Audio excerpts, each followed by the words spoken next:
Bueno chicos, aquí está. Ok, antes de empezar con esto, debo darles una rapidísima introducción que créanme que será muy rápida, ya que creo que después de 2 años ya los he hecho esperar suficiente. Únicamente voy a decirles que si bien esta es la segunda parte de Crítica al Libro Negro de la Nueva Izquierda, no es la última, ya que no sé si debido a mi evolución en la realización de videos y capacidad de análisis, me di cuenta que al tratar de abarcar toda la crítica que quería hacer a la parte de Márquez, esto me llevaría un video súper larguísimo que probablemente ni siquiera podría subir completo a YouTube y que me llevaría mucho más tiempo preparar y editar. Así que para hacerlo más llevadero y darles algo después de esperarme tanto, decidí dividir esta segunda parte o mi crítica a la parte de Márquez en varias partes. Así que este será la crítica a los primeros capítulos, solamente a los primeros capítulos de Márquez, para que se den cuenta de la cantidad de barbaridades que tiene ese libro, que me voy a llevar casi media hora solo en criticar estos primeros capítulos. Eso es todo, y por supuesto les recuerdo que para seguirme apoyando, para seguir impulsando que llene mi canal de más contenido, solo tienen que suscribirse, compartir mi contenido para así ayudarme a crecer, y por supuesto una comentada y un like nunca caen mal. Así que sin más preámbulo, vamos al asunto. En fin chicos, iniciemos esto. El autor inicia su artículo de una forma muy directa, atacando al marxismo de ser homofóbico. Eso sin importar claro que ninguna de las tesis marxistas sea homofóbica o muestra algún punto que dé paso a la discriminación por preferencia sexual. En el entendimiento de Márquez, si prueba que Marx y Engels, los padres del materialismo histórico, tenían prejuicios contra la comunidad LGBT a pesar de que vivieron hace más de 100 años, eso es suficiente para hablar de una homofobia marxista. Es una broma, ¿verdad? Porque es lo más estúpido que he leído. Aunque el término homofóbico como tal no existe, según el autor. Pero pasaremos luego a eso. Si vamos a atacar determinadas formas de pensar, no en relación a sus postulados, sino las acciones individuales de sus fundadores y o líderes, algo que será una constante a lo largo de lo que resta del libro, creo que los conservadores como Márquez deberían voltear a ver las propias instituciones que defienden, como la Iglesia Católica. No hace falta decir, por ejemplo, que para el Antiguo Testamento la homosexualidad es una abominación que debe ser castigada de forma física y severa. Y no estamos hablando de la interpretación corrompida de algún fanático aislado. La Biblia, el libro que es considerado la palabra de Dios y de donde se desprende todo el dogma católico, muestra actitudes como estas todo el tiempo. Por ejemplo, la destrucción de Sodoma y Gomorra. He de declarar que, según algunos filólogos modernos, el crimen por el cual Dios destruyó a Sodoma no fue la sodomía o la práctica de actividades homosexuales. La confusión se debería a un error en la traducción. En realidad, Dios, en toda su misericordia y amor, decidió destruir una ciudad entera con todo y habitantes, no por homosexuales, sino porque no fueron lo suficientemente hospitalarios. Y yo, honestamente, no sé cuál de las dos versiones es peor. Pero incluso olvidando esta sección, el libro de Levíticos lo explica muy claramente. Levítico 18:22. No te acostarás con un hombre como si te acostaras con una mujer. Levítico 20:13. Si alguien se acuesta con un hombre como si se acostara con una mujer, se condenará a muerte a los dos y serán responsables de su propia muerte, pues cometieron un acto infame. Algún defensor de la fe católica podría decirme: la interpretación literal de la Biblia ya no es válida. La Biblia debe verse como un texto religioso lleno de metáforas y simbolismos. Y claro, la parte donde Jesús camina sobre el agua, seguro es un recurso metafórico muy utilizado en la literatura rusa, por ejemplo, para simbolizar el atravesar por tiempos turbulentos. Pero la parte donde dice: se condenarán a muerte y serán responsables de su propia muerte, honestamente no sé qué tanto simbolismo puedan encontrar ustedes ahí. Tonto, la Biblia fue escrita hace muchos años en un contexto histórico y social muy diferente al nuestro. Tratar de juzgarla con una moral moderna es de palurdos. Que nuestros líderes fundadores hayan sido un montón de cerdos machistas no quiere decir que sus seguidores en la actualidad lo seamos. aunque algunos sí lo somos. Estoy muy de acuerdo contigo, amigo incel libertario, y ese es mi punto con el marxismo. Pero vayamos más a fondo. ¿Cómo Márquez trata de justificar esta supuesta homofobia marxista? Como no podía ser de otra forma, lo hace citando antiguos escritos que de manera mañosa y aislada descontextualiza. Sin embargo, al autor no le queda más que ser lo suficientemente honesto para aceptar las reformas de Lenin, donde la homosexualidad dejó de ser considerada un crimen. Pero eso sí, resalta que el líder bolchevique nunca confió realmente en la comunidad gay, y eso lo prueba citando una carta de 1933. Me parece que la superabundancia de teorías sexuales, surge del deseo de justificar la propia vida sexual anormal o excesiva ante la moralidad burguesa, y de suplicar por tolerancia hacia uno mismo. Este velado respeto por la moralidad burguesa me es tan repugnante como arraiga en todo aquello que tiene que ver con el sexo. No importa lo rebelde y revolucionario que pueda parecer, al final del análisis es completamente burgués. Es, principalmente, un hobby de los intelectuales y de las secciones más próximas a ellos. No hay sitio para ello en el partido, en el proletariado consciente de las clases y luchador. ¡Qué horror!, decimos todos. Lenin, maldito ogro que come bebés gays en el desayuno. Aunque el libro dice que la cita es de 1933, en realidad corresponde a 1924 y parte de una polémica mucho más complicada de la que nos propone Márquez. Se trata de una entrevista realizada por la política alemana de ideología comunista Clara Zetkin. En dicho encuentro con Lenin, que tiene como punto central la participación de la mujer en la Revolución Rusa, Zetkin saca a colación las organizaciones de las revolucionarias alemanas, a lo cual Lenin, siempre tan lúcido y al mismo tiempo tan limitado por sus propias ideas, apunta que si bien el trabajo de las revolucionarias es necesario y de admirar, le preocupa que no esté siendo debidamente encauzado. Menciona, por ejemplo, el intento de Rosa Luxemburgo de crear un periódico revolucionario enfocado a prostitutas. Para Lenin, si bien las mujeres que venden su cuerpo siguen siendo víctimas de la violencia capitalista,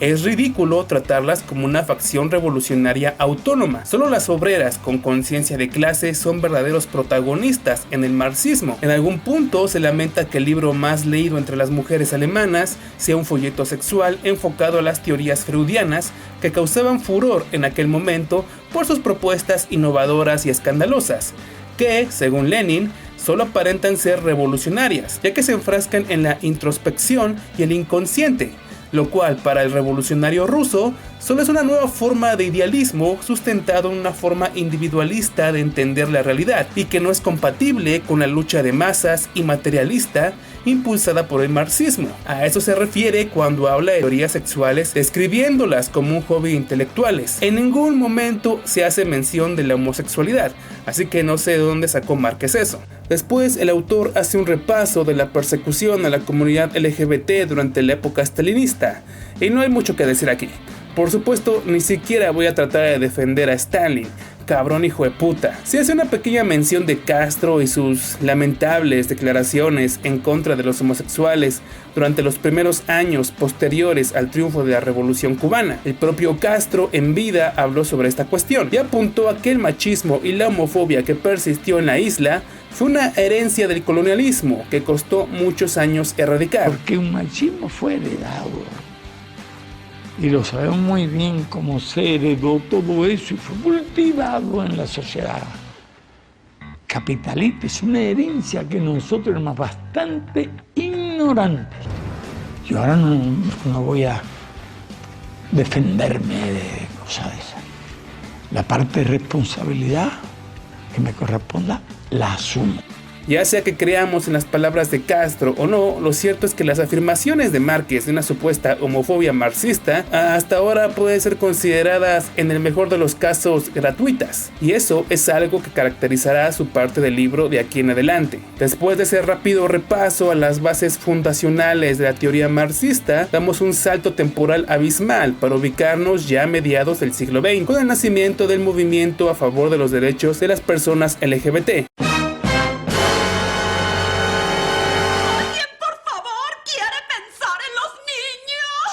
partiendo de la figura de Harry Hay, uno de los primeros activistas que tuvieron cierta relevancia en el ojo público y que se convirtió en un miembro fundador del movimiento como tal. Citando el libro de Márquez: nacido en 1912 y afiliado al Partido Comunista desde 1934, quien fusionando la dialéctica marxista a sus aficiones libidinosas, difundió la novedosa teoría de que los invertidos constituían una minoría cultural oprimida por la mayoría heterosexual dominante. Nuevamente, Márquez aquí nos brinda otro ejemplo de la importancia de contextualizar los textos para comprenderlos a cabalidad y no quedar como unos idiotas. Pues bien, si consideramos que Hay nació a principios del siglo pasado en Estados Unidos, durante una época donde literalmente era ilegal ser homosexual y podías desde pagar una alta suma de dinero hasta ir a la cárcel, dependiendo del estado donde te encontraras, solo por ser quien eres, donde los homosexuales aún eran tratados como desviados sociales que debían ser corregidos y sufrían una enorme discriminación capaz de arruinar su vida laboral y privada, obligándolos a practicar su sexualidad en la clandestinidad. Ciertamente la idea de que los homosexuales eran en ese entonces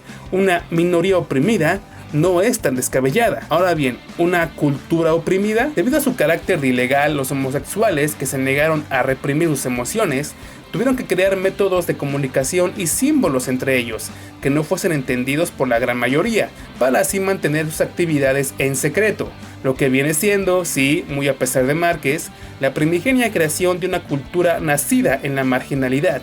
El repaso de Márquez a la larga y muy fructífera vida de Hay es rápido y grosero, en el mejor de los casos, llena de adjetivos calificativos como sodomita, depravado, afeminado, etc. En serio, no había visto esta redundancia a la hora de escribir algo desde Lovecraft. Empezaba a creer en este punto que para Márquez las personas homosexuales que deciden no ocultar su amor son algo así como seres lovecraftianos venidos de un caos primigenio del universo con el único propósito de destruirnos a todos. Realmente malévolos. Quieren ser la especie dominante del planeta y nos destruirán a todos para poder lograrlo. ¡Nos destruirán a todos! Sin embargo, el libro resalta 3 momentos particulares dentro de la larga vida de Hay como activista: la creación de la Macintosh Society, su apoyo a NAMBLA y la fundación de Radical Ferries. Hay tuvo su primer acercamiento al marxismo muy joven, cuando trabajaba en el rancho de su padre y otros rancheros le facilitaron libros y folletos de Marx. Este acercamiento se convertiría con los años en una fuente de compromiso político y social, ya que inspirado por la idea de una última revolución que nos diera un mundo mejor, Hay rápidamente se introdujo al mundo del activismo político. Cuando ingresó al Partido Comunista de Estados Unidos en 1934, tuvo un serio conflicto de intereses al observar que sus camaradas socialistas compartían los mismos prejuicios homofóbicos que los cerdos capitalistas. Sin embargo, quizás por la idea de que la liberación social era más importante que la sexual, decidió ignorar estas contradicciones, al punto de que sus compañeros de partido lo impulsaron a tratar de curarse casándose con Anna Platkin, con quien incluso adoptó una niña en la década de los 40. Pero desde luego este método, así como todas las otras curas para la homosexualidad, no funcionó, porque Hay podía casarse y formar una familia tradicional, pero seguía siendo gay.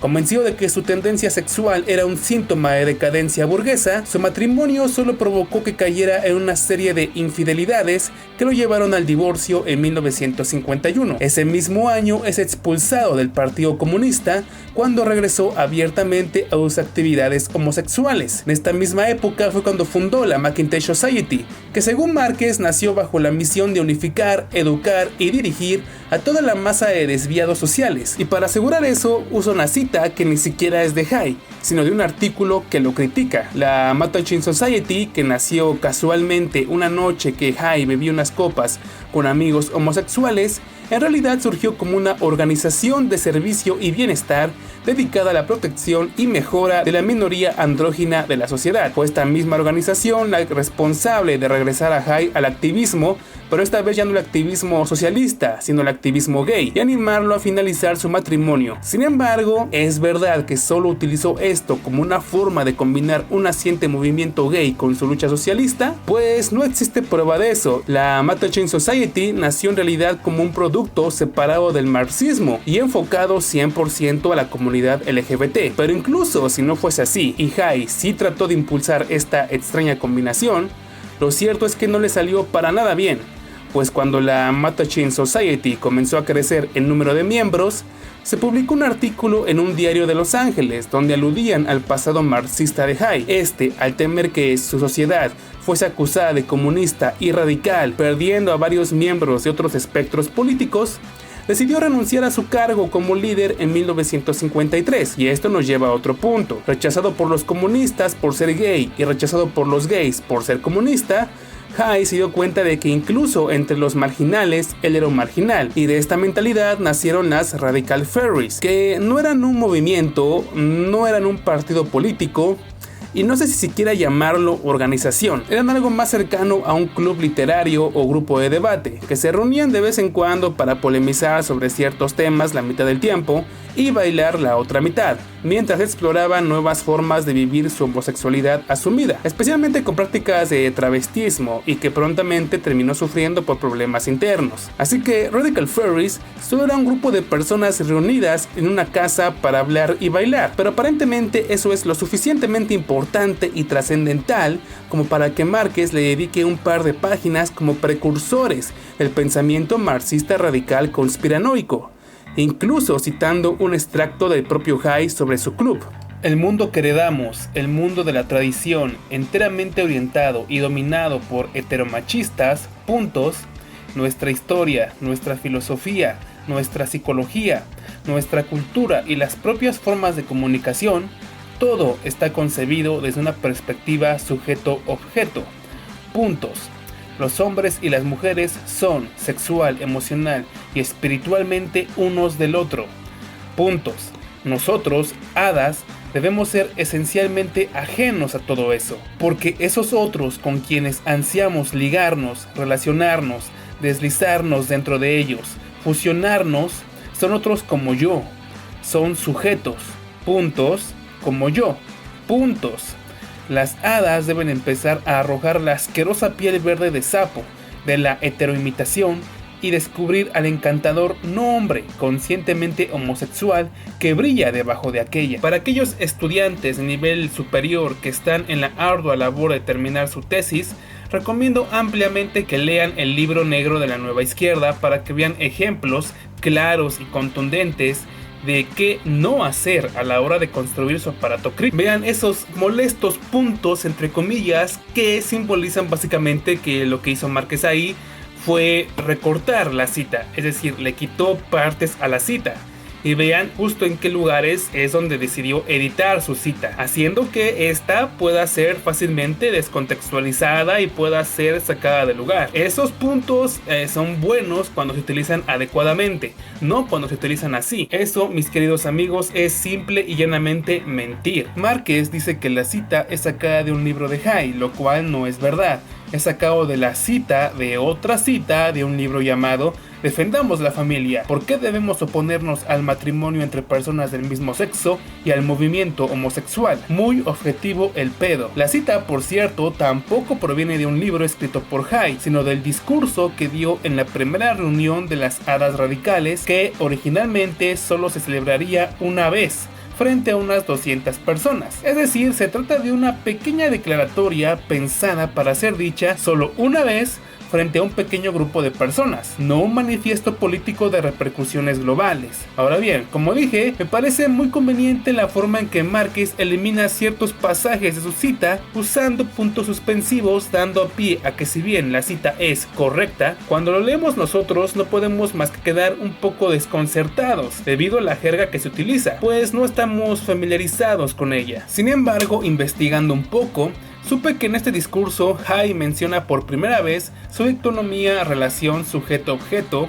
y sujeto-sujeto. Según Hay, en una sociedad capitalista y homofóbica como la que efectivamente existía en aquellos años, las relaciones afectivas se realizan bajo la visión sujeto-objeto, donde la otra persona o la pareja juega el papel de objeto, una cosa destinada a satisfacer mis necesidades afectivas y sexuales, no muy diferente a un dildo o una muñeca sexual. Vean esto, Dani. Oye, súbete la cámara, estás enseñando mucha pierna. Mucha pierna, nada más en mi rodilla, ¿no? Sube la cámara, estás enseñando mucha pierna. Pues me casé contigo para mí, no para que andes enseñando. Perdón. Amiga, date cuenta que ese vato vale verga. Amiga. A eso se refiere cuando dice que en la sociedad heteromachista los hombres y las mujeres se pertenecen.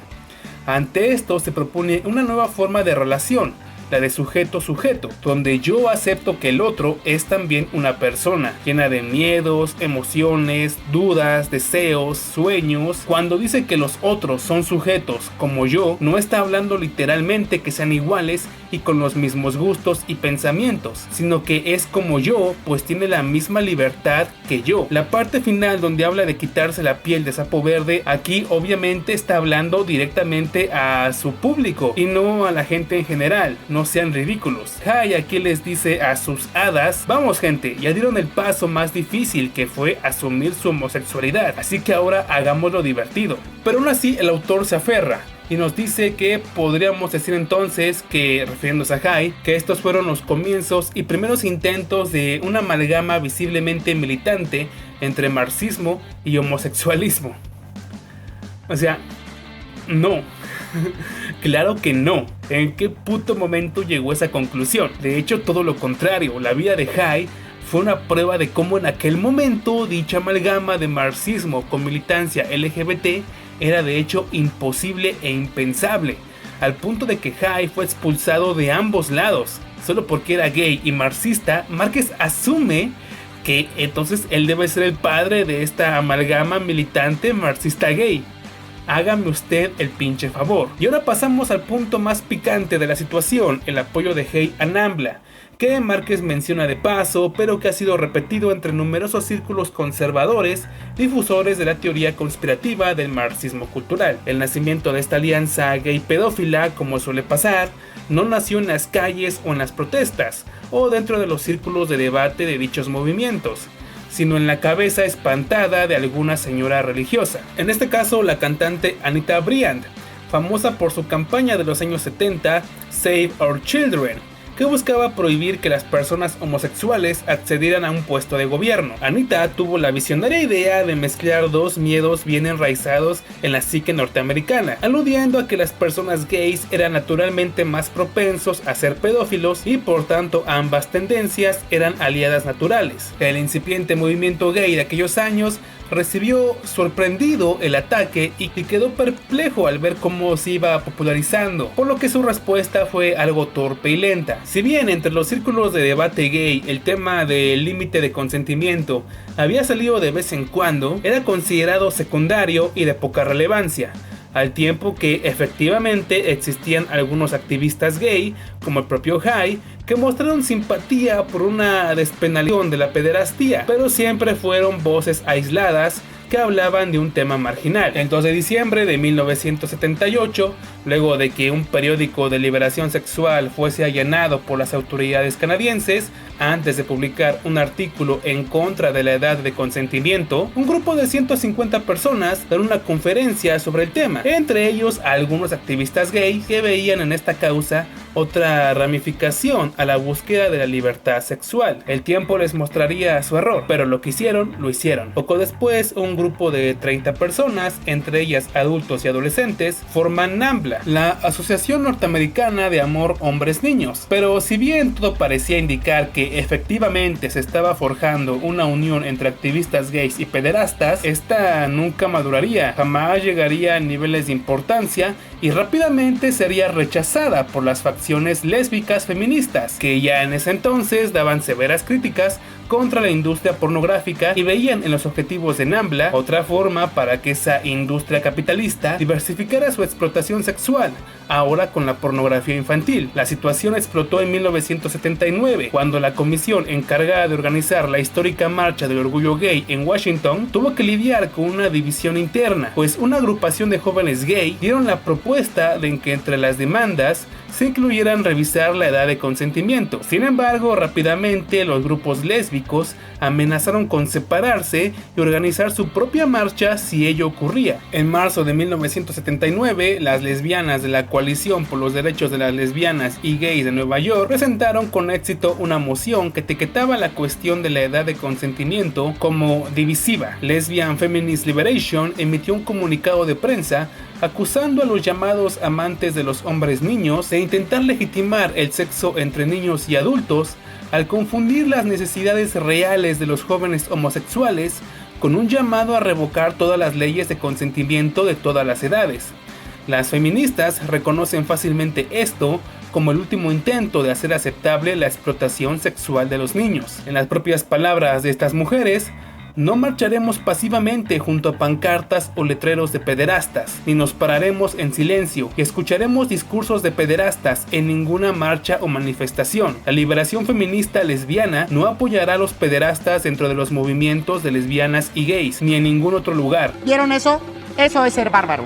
Sobra decir que NAMBLA como tal nunca fue invitado a participar en las marchas de orgullo gay. Simplemente se les permitía asistir como a cualquier otra persona que apoyara la causa. Sin embargo, cuando trataron de hacer acto de presencia como una organización aliada y respaldada por el activismo gay, fue cuando nació el debate y el rechazo de los grupos lésbicos. De esta forma, NAMBLA nunca fue un aliado realmente del movimiento gay, aunque seguramente estaban interesados en eso.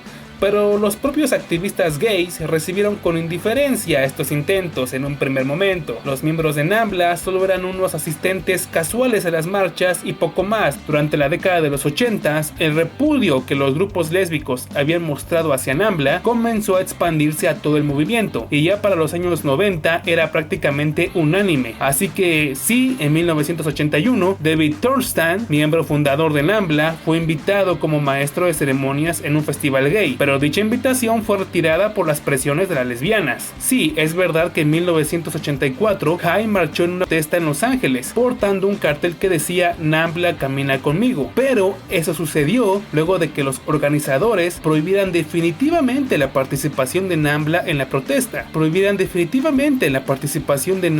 la protesta. Cosa con la cual Jai no estuvo de acuerdo, y por eso el cartel. Y esta foto es muy representativa, en mi opinión, sobre la situación de Jai en cuanto a este tema. Los organizadores querían a Jai en la marcha porque lo respetaban, pero no estaban de acuerdo con sus posturas más radicales, como su apoyo a NAMBLA y su marxismo, más aún considerando que para esos años la homosexualidad era nuevamente ilegal en la Unión Soviética. Y con ello terminamos esta primera parte de mi crítica al libro negro de la Nueva Izquierda, la parte de Márquez, la segunda parte. Espero no tardar más de un mes en traerles la siguiente parte, que ya está también ya en proceso, ya está casi trabajada, solamente falta retocarla. Antes de eso voy a traerles más videos para darle un poco más de variedad al canal, ya que saben que este canal continúa lento pero seguro. Y por supuesto solamente quiero agradecer a todo el mundo que me sigue comentando, que me sigue ayudando con sus comentarios, con todas sus palabras de apoyo. Valen 1000, chicos. Recuerden suscribirse y compartir mi contenido. Sin más por el momento, nos estamos viendo muy pronto.